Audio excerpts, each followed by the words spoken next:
Hello, everyone. My name is Mark Kageyama, and I'd like to welcome everyone here to the Cancer Conquering Community. And it's Thursday. And, if you're watching this video, it'll be just posted on Thursday afternoon, Central Time. And we have George is coming in. But we are so privileged and honored to have an amazing, amazing guest. And his name is Josh Tehan. And Josh has and his family have fought through an incredible journey to raise his son, who got cancer at the age of 3 years old. And now, thank goodness, uh, Ethan is now a successful sophomore in college. So, without further ado, Josh Tehan, please introduce yourself and tell us a little bit about who you are, and we're going to get into an amazing conversation. Sure. No, I appreciate the kind words, Mark. I certainly don't put myself in that echelon of a hero. I believe the ones that actually go through um, fighting cancer are really the ones that are the heroes. And I would kindly probably consider myself the Robin to that Batman, if you will. But certainly appreciate the kind words.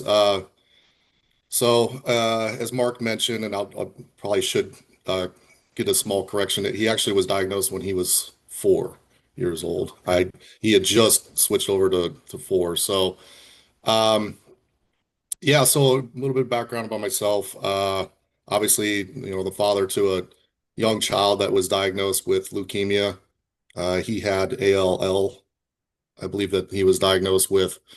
So certainly here to share that story amongst the community here who understands wholeheartedly what cancer does to you, what it does to the folks around you, and essentially, just the impacts that it has just in general to us.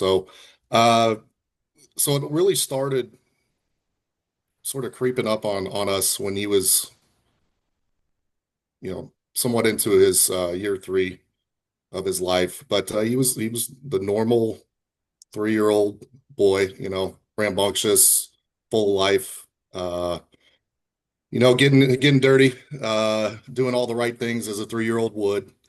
And it sort of started that summer when I took him to the beach, and he wasn't he wasn't moving around very well. He was always tired.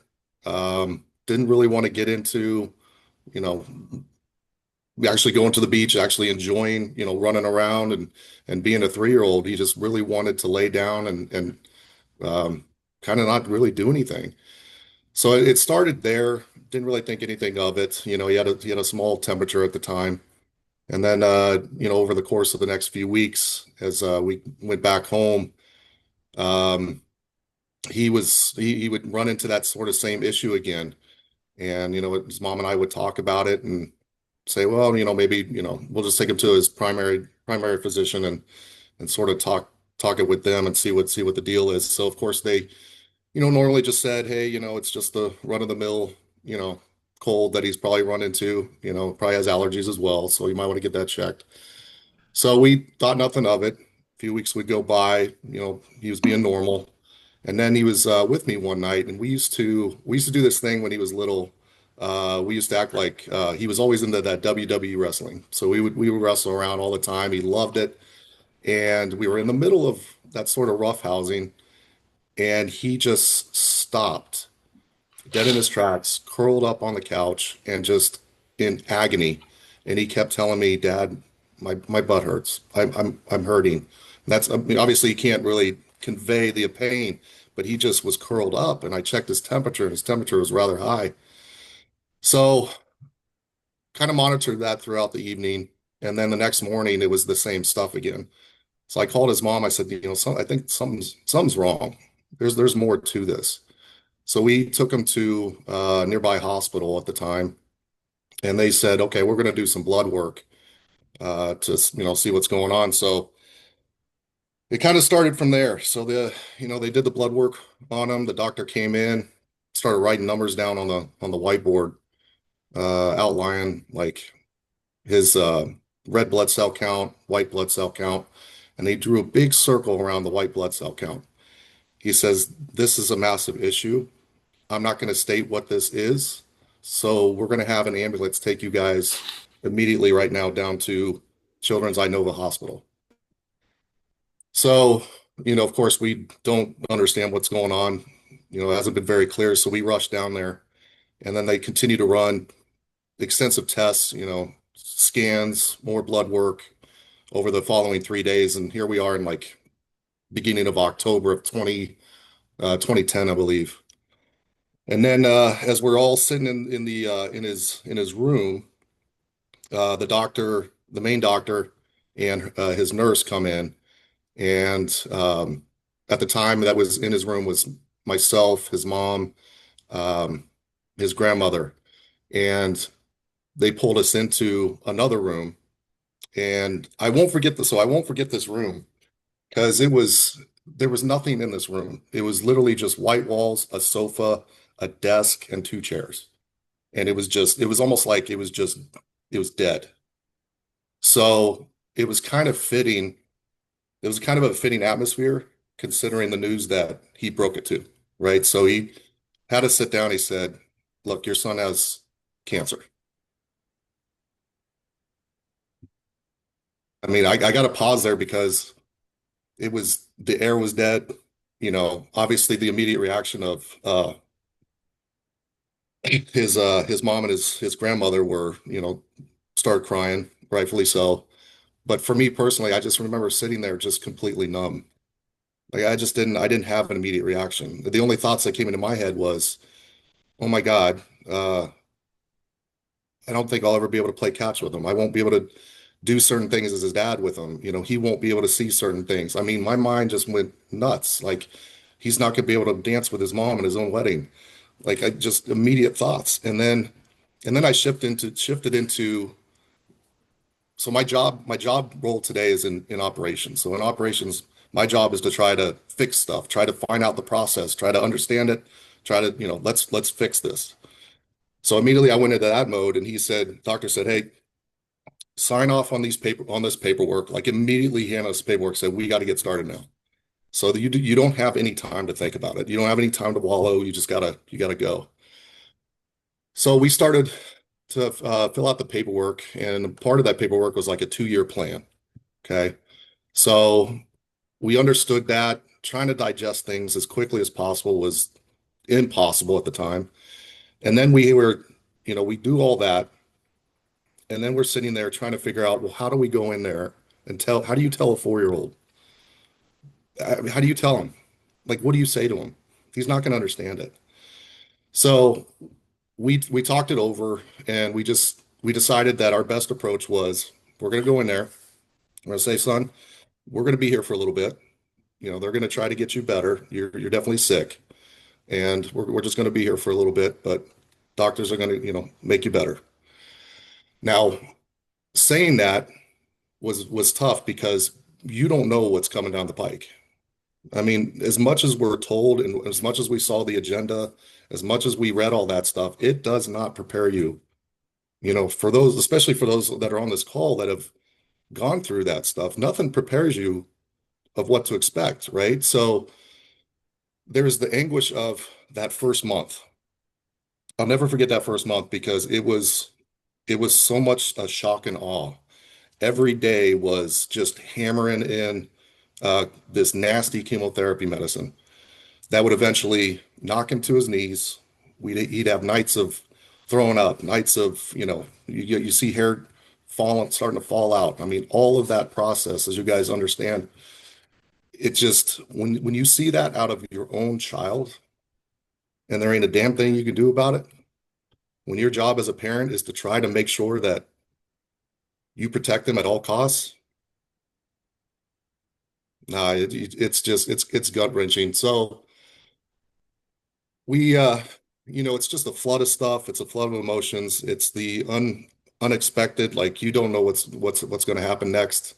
So we just really took the approach of the best approach, and as much as it, you guys have heard it, that you guys have probably said it, you got to do it day by day because every day was different.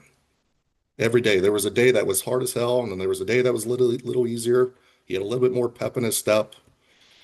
So, there was just roadblocks along the way that you didn't anticipate either. Um, his legs got weak, very weak. He didn't want to get out of bed. You really had to drag him out to go, like, you know, go to try to do anything, go to an art room, just to get him to walk and move around. Um, one of the things that, obviously you go through those hardships, having to wake up every hour, sleep in that room with him, wake up every hour because you got folks coming in, taking his blood work, making sure that they're checking all the levels, all that stuff. He's getting poked and prodded, and you're kind of living in that lifestyle for a while. And you got to just, it's, as you guys know, it's a completely different world, completely different. And you can't explain it to somebody who hasn't been a part of it, which you don't wish upon anybody. So, Josh, excuse me, Josh. So yeah, what was Ethan saying to you when all this initial phase was going on? nothing, nothing. He took everything with a grain of salt. He just took it as this was sort of normal. Like there was no questions. He did. I mean, he's 4 years old, so he really doesn't comprehend, anything that's going on. This is his, as far as he's concerned, this is his normal. You know, one of the pieces I want to point out though was, and this is just very vindictive of who he is today. There was a moment one night where his mom and I were up with him. So one of the things we had to do was monitor his urine. And we stood on each side of the bed and we were both holding him up and helping him go. And he had both his arms on both our shoulders. And he just looked at both of us, looked at his mom, looked at me, and he had the biggest smile. I'll never forget it. And we were in the middle of the night. I mean, none of us had slept. I mean, this is like everything's already been hit with him hardcore. He's standing there with a bald head. He's already tired as hell. And he just smiled and he goes, I love you guys. That's all he said. And it was such a surreal moment. Like even though he was going through a bunch of stuff and I mean, we're talking sick. I mean, he went through a lot in that month. He just was happy we were there. That's all he cared about. And to this day, he still shows signs of that. Like he still does that. He is such a family person. So I knew that he was going to be something special just by his person. Just that was his personality. So, there was a lot of good and bad that came out of it. Obviously, we all know the bad stuff, right? The sickness, the constant, I think, Carrie, you brought it up, the constantly traveling in and out of hospitals, appointments. I mean, it was nonstop. But there was also fun times too. I mean, it really brings you together as a family because you got nobody else to lean on but that. Um, we would, his grandfather would come in and they have this special bond. To this day, they still do. Um, and they would crack jokes. I mean, there were still laughing moments during that time. I mean, we still wanted to make sure that we were going to live life and live happily at some point, right? So we still incorporated that into the whole process, if you will. Um, so here we are 2 years into his treatment, which was supposed to be the entire program. Well, come to find out, I laugh about it now, but it was not funny at the time. There was some miscommunication on a dosage that he was supposed to receive as part of the program, and he was receiving less of something that he should have been receiving more of. So we had to decide at that point because now the program's been compromised. And the doctor said, well, we've never experienced this before, so we can either see if this works because we're off the program now, like we're off course of it, or we add another year of this and we hit him with more chemo because we don't know if it'll come back. So here we are thinking that we're in the home stretch and we're not. So that was another hard decision that we had to make was, well, it's going to be a it's going to be a short-term hurt for a long-term gain if we just say, yeah, let's just continue with more chemo. So he had to go through another year of it, not by his choice. I mean, none of this was by his choice, of course, but it just added more to that fire. And having to get to the point where we're getting away from it to rewinding back to how we started, it was just like reliving a nightmare all over again. But we knew if we didn't take that approach and we'd sit back and wonder would be more hurtful than let's just keep going and then deal with it another year. So, and then we ran into like, a bunch of other things. He had an infection, as you all know, you get a port put in, easier for the medicine to go in. Well, it got infected. So here we are having to deal with that because that's a big issue, as you guys know. If that gets infected, it gets in your heart, we got a big problem. So we had to give him antibiotics like every 8 hours. Like you had to sit there and do a drip for like every 8 hours. So you just add those little things on top of the massive thing, it just becomes never ending. You just think, when is this story going to end? And hopefully end positively, right? So it was another level of worry. Um, and then he ran into the physical stuff, right? So he couldn't, there was a chemo medicine that he was on. I think it was called vincristine. And it made under his feet very sensitive. So he would walk on his tiptoes. So because of he did that for so long, his Achilles were never able to stretch. So eventually, several years, we had to do, I think when he was like 13, 14, maybe a little more than that, maybe about 14 or 15, we had to decide to take him to a specialty doctor to basically cut his Achilles and stretch him again. So here he is now at that age. He's already passed the cancer, which is great. He beat it, but now he's got this whole new slew of other issues, right? He's got to walk around with like two casts and you know what I mean? I have to go through that. So it's never so even when the hard part was over, but there's still residual. And I still believe that there's still that in the back of our heads that I hope we don't get that phone call that said that, from our son that says, I'm hurting back here. Like, because immediately that's what you think. Um, so there's always that ongoing fear. Um, but he's such a trooper. He's doing great, actually fantastic. I mean, he goes to James Madison University out here. This is, like Mark said, this is sophomore year. And he's doing really good things. We've been able to give back to the cancer community. We've held fundraisers for LLS. Um, he's been able to tell his story a couple times. He doesn't remember much, so I do most of the talking, but um, we're trying to, I understand the community and the impacts that it has on everybody. And I try to do my best to tell all of you guys that well, I probably don't have to tell you guys this, but every day it literally is a very precious day. That day is about as precious as you're going to get. And it's just things go so fast and things can go fast. So yeah, there's some dog days in there, but there's also some good days in there. So I mean, if I can offer any, I guess any level of advice, I just say I mean, just keep moving. The moment you stop, it has you. It's already got you. So why stop? You basically let it fully win, and it doesn't. But it was a long haul. He had to grow up quick. He never got to do all the fun stuff between the ages of like 3 and 8. He never got to do all that stuff. So it's weird to talk to him now because he talks like an adult. He acts like an adult. And he's always done that, which makes him pretty extra special. Um, but yeah, he never got to do all that stuff.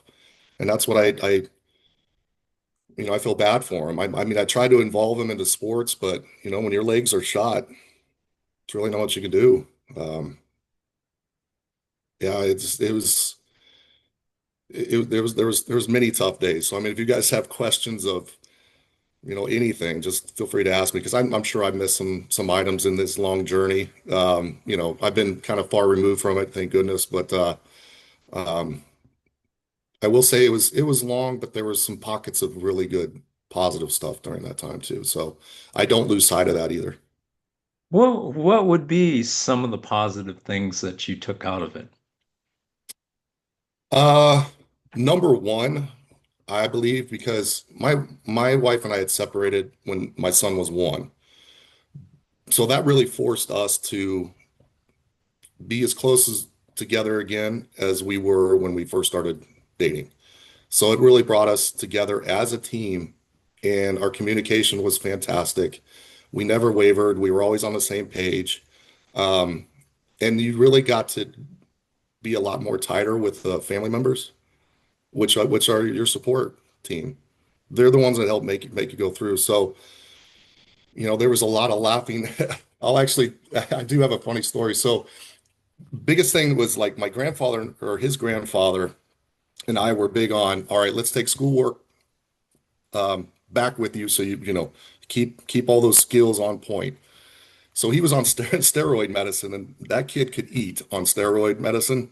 I mean, we would order him, I kid you guys not, a large pepperoni pizza, and he would eat all of it at the age of 5, all of it. So there was one homework piece that his grandfather was doing with him that had those candy corns in there, and that was a part of his homework. So I guess the grandfather had like turned and looked away and was grabbing other stuff, and he looked back and all of it was gone. And he looked, they said, "What happened to all the candy corn?" And he goes, "I ate it." So he basically ate his own homework. So it was just like that, the funny laughing story, like, oh my gosh, kid. It's one of those small little moments, but it's those little moments, and he's laughing, because he thinks it's funny, but he's still able to kind of do those like odd little kid things that make it fun. So, but there was just fun moments like that. You know, it his relationships with the nurses, the doctors. I mean, these guys see so much. Really get an understanding of what they got to go through. There was a lot of kids in there too that I felt bad for, where their parents couldn't be a part of their process because they're out working, trying to pay for what they're going through. So the nurses became family members quickly. So I'd say the positive about that was the community, the amount of people when you're coming out of that or in it that you meet, like you guys, right? And you could talk about it. You understand there's a kinship there. You understand what everybody's going through. You understand the hardships. You understand the emotions, the sadness, the happiness, the appreciation, the disappointment. Now, I understand all that stuff from you guys. I may not have had it personally, but I've gone through those emotions, so I get it. So don't ever think that, you're in that world by yourself fighting, because we're all fighting, and we all got each other's back in that. So, it's more of a people game. I'd say that was the biggest positive that came out of that was the people game. Guy had a question. Go ahead, Guy.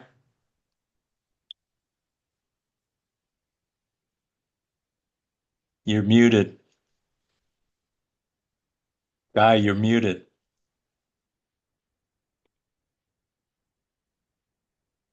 The beautiful weather and why. Josh, hey, so it's kind of like a two-part question.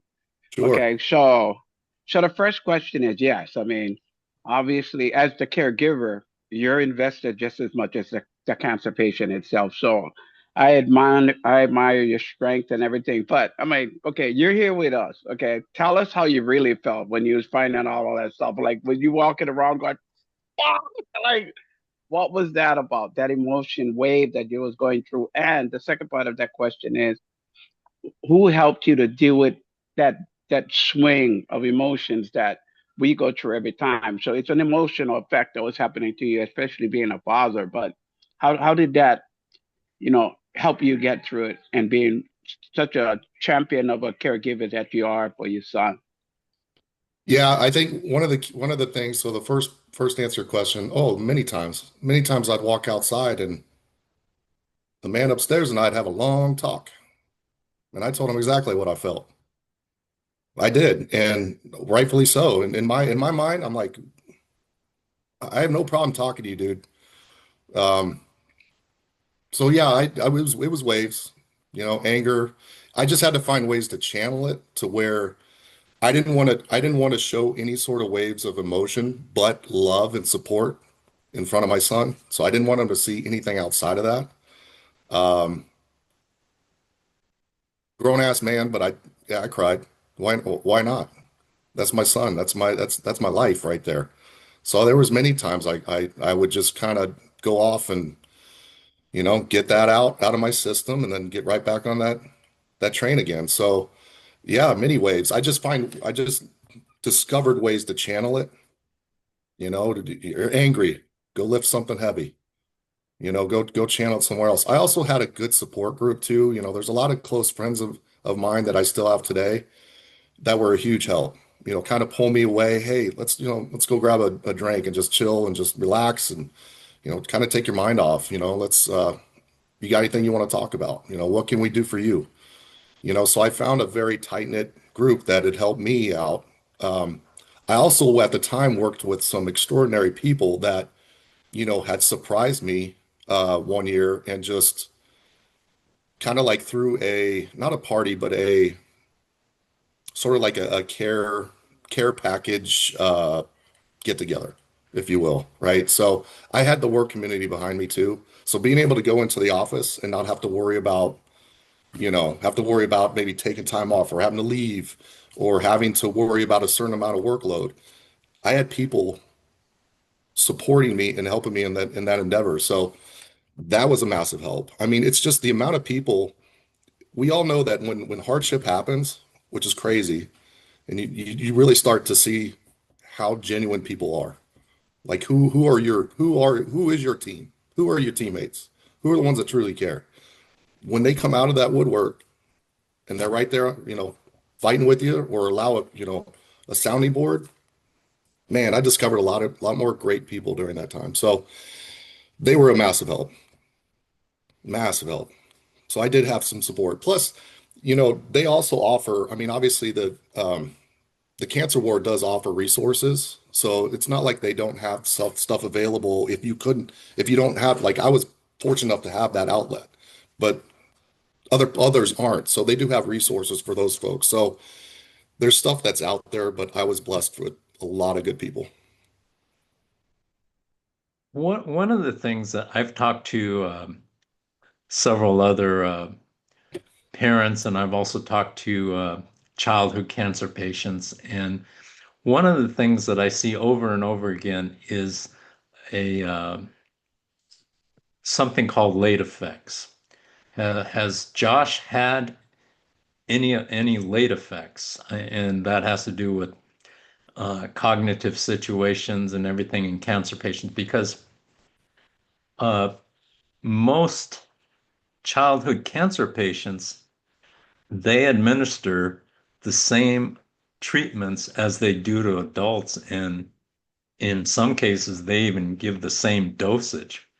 So as a result, because of the fact that they're still growing in their organs and their bones and their brain and all these different functions haven't yet fully developed, uh, leads to the situation called late effects where, they're forgetful and just last, lasting effects of the childhood cancer patient. So has Josh experienced anything like that you know of? You mean Ethan? I mean, Ethan. If you're asking me, that's just my age. I experience all that stuff just because I'm getting older. But no, we were told that at the beginning that there's the possibility that because of the cancer, the chemotherapy, and all that down the road may experience that. that was a big reason why his grandfather and I made the effort to ensure that he was constantly learning. He was constantly doing his homework. He was constantly doing that stuff to try to stay ahead of any potential of that happening. So I personally have not seen that out of him. I mean, he's gotten extraordinary grades all through high school. He was in honor society. His year last year, he was at near almost a 3.8 GPA. So I mean, his work ethic and his intelligence has not been impacted. Now I give him a hard time about his his his what do I call it? Lack of common sense. I do give him a hard time with that, but I chalk it up with him being young. But yeah, but no, he has not, at least up to this point, he has not had any issues there, which is knock on wood, it's been a blessing. That's great. Yeah. Dr. Gary. Oh, hey, Josh. Hey, hi, Georges. Josh, what a beautiful story, and thank you so much for sharing. I mean, I love how you, it's a blessing. The Lord has blessed Ethan with parents like you and your wife. You raised questions that we all resonate with, issues, concerns, the way that you supported him, the way that you talked to him about, as a 3, 4-year-old about cancer at that age. I mean, you communicated and the way you shared and the way you gave Ethan hope and, him standing there with his hands on your shoulders, um, just saying, I love you. And I mean, you can't replace that. No. So it's my question and your experience with the nurses and the doctors and at Inova and you know like Darling Carey and me, and so others, many in this community are nurses, my wife and I, and so we've been around and worked very closely with cancer patients, pediatric and adult, and they really very simple needs: love, support, um, integrity, you know, cheer, glee. Making the cancer thing less than 1%, making love and support 99%, which is what you know, his mom and you did. And the way that and grandpa, and, it's funny because I've been on prednisone for 33 years, steroids, and yes, Yep, I know exactly what that is. Yep. through the roof. It Yeah. just, on one hand, it saves your life. On the other hand, it creates crazy appetite and diabetes and breaks your body down. But, I know what that's like and I've been through it. Yeah. Just being there to support him. The adjectives that come up when you were speaking, and we can all resonate with this, is resilience, Yeah. integrity, love, support, kindness, joy, creating an environment where healing can be maximized. So my question, and the way you communicate that is just so real and raw, and we really appreciate it. And that's what this community of resilient champions, survivors, warriors, leaders are. And you're one of those, and his mom and grandpa and the whole family is. How did your faith uh, drive you through this process, or did it? Oh, you heavily rely on it. I mean, I've always believed in God. I don't have a denomination or anything like that necessarily. I mean, my father was Catholic, so there was, some ties there, but no, you rely on it because the only hands that now have it is him and the doctor. That's it. And you're there as a family member or parent or friend to be to assist with that, right? And do some of the other things that doctors typically can't do because it's all business, right? For the most part. And, you know, our job is to keep it simple. Um, Pray, have faith, continue to love and support, and don't do anything different than you wouldn't as a parent. You just those are the things you should do regardless.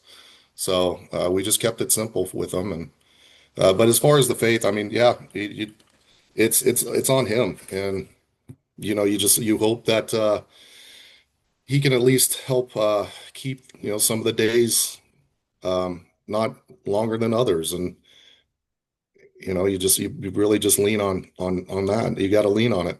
I think it's important. It's important to have faith, and he offers that. He knows what he's doing. God doesn't make mistakes. No, not at all. We have another cancer survivor, Amanda Ferraro, who spoke a few weeks ago, and she is a survivor of incredible, you know, leukemia, lymphoma, and her son. She relates how her son went through it with her, and how she communicated to him, like you did with Ethan, about, you know, the doctors are going to do their best to make you better. Um, you know, yes, you're feeling not good, you're sick right now, but we're going to do what we can to, make it better, and just giving that hope in the face of the most catastrophic illness. Hmm. The Leukemia and Lymphoma Society, both myself and my sister, she rode uh, 100-mile bike rides for the society, and we've done a lot of help, and they provide so much support as you experience. Oh, yes, they do. Big And time. besides that, I think the most important thing is just taking the scariness of this whole experience out of the children's mind. And that's so hard, but you were successful at that, with the Lord's grace and mercy, and, with the family support, being rocks for Ethan to look at. Now he's at James Madison. I mean, Oh, yeah. look at you, it's all your fault and your wife and your wife, but it makes a difference. Look at his whole life is going to be changed because of you and your his mom's support, and that's all is needed. It's such a simple thing, and Yeah, it's so blessing. incredible because, at the time, I mean, it was, as you guys know, it's a level of darkness that I didn't think existed. And you start to doubt what the future holds. You start to doubt um, the possibility of what could have been um, to what it can't be. You start to have those negative thoughts. So you know, this is the first time he's ever seen me cry, and I legit bawled, kind of like, remember when back in the day when you were a kid and you'd start crying like you can't breathe, like you'd get that, you know. He had gotten a letter from JMU of acceptance, and he was working at the local grocery store called the Giant here. And I said, hey, obviously he shared the news through text. Um, and I said, hey, I'm gonna come by and see it at work. Because I remember reading the acceptance letter, and I was talking to his mom at the time, and I go, can you believe this has happened? Like, can you believe we're here? This is, of all the stuff that has transpired over the years, that it's come full circle, and he got exactly what he deserves. He got it, and not by he got it through his own hard work. So anyway, I roll in there, guys, and he's working the register, and he's ringing this lady up, and I lost it. And I grabbed him and hugged him like I didn't want to let him go.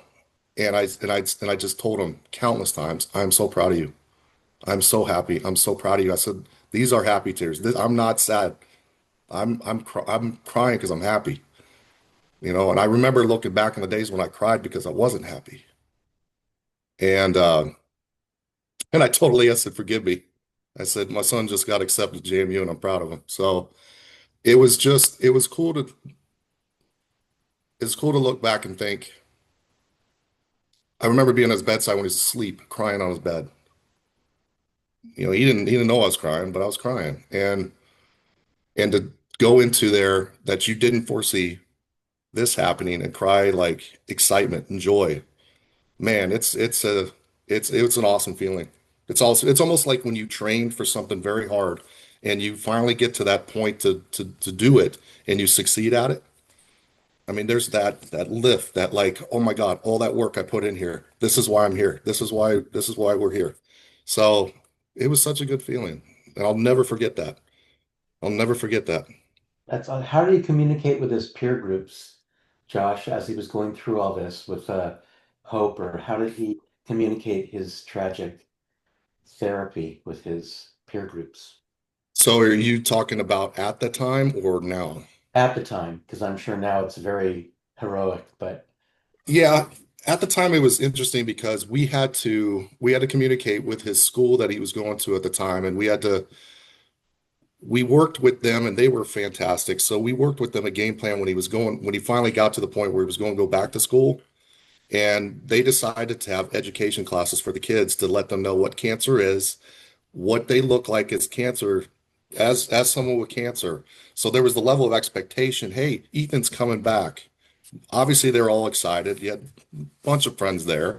He's 5 years old, I believe, at the time, maybe 6. And his grandfather took him in, and he had a hat on. And his grandfather said, "Buddy,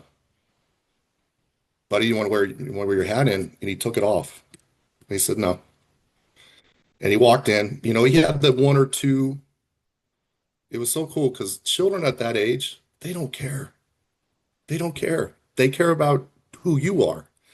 And they took him in like, man, we missed you. They didn't look at his head. They didn't care. They just cared that he was there. So I think once that happened, he felt like he didn't miss any time. At least, I mean, he's 5. What do I know? But it just appeared that way. So we had the support of the support. So his support group were the teachers. There was the school. And then for him to go back in and be accepted just as he is, it just was icing on the cake at the time. So it just worked out really well. Yeah. Georges, you had something to chime in with?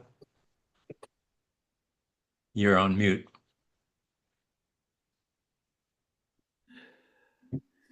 Hey, Josh, and hello, everybody. Yeah, Dr. Gary just said a bunch of the stuff that I wanted to share with you. But one thing that I've noticed, and first of all, have you ever thought about writing a book about your experience?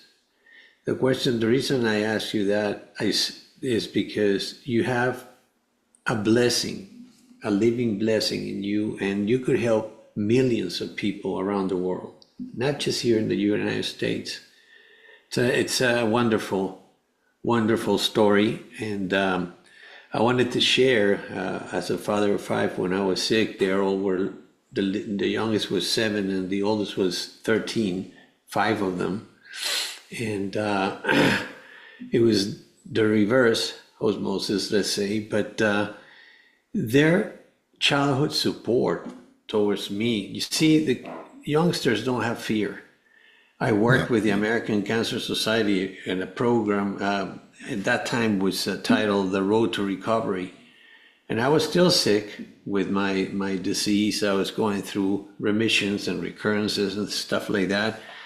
But what that was all about was taking cancer patients to their treatments. Cancer patients that were living around your neighborhood and close to where you worked. They had a database, and so, that's how it worked. So I became a volunteer later on. They asked me to be like the lead volunteer guy.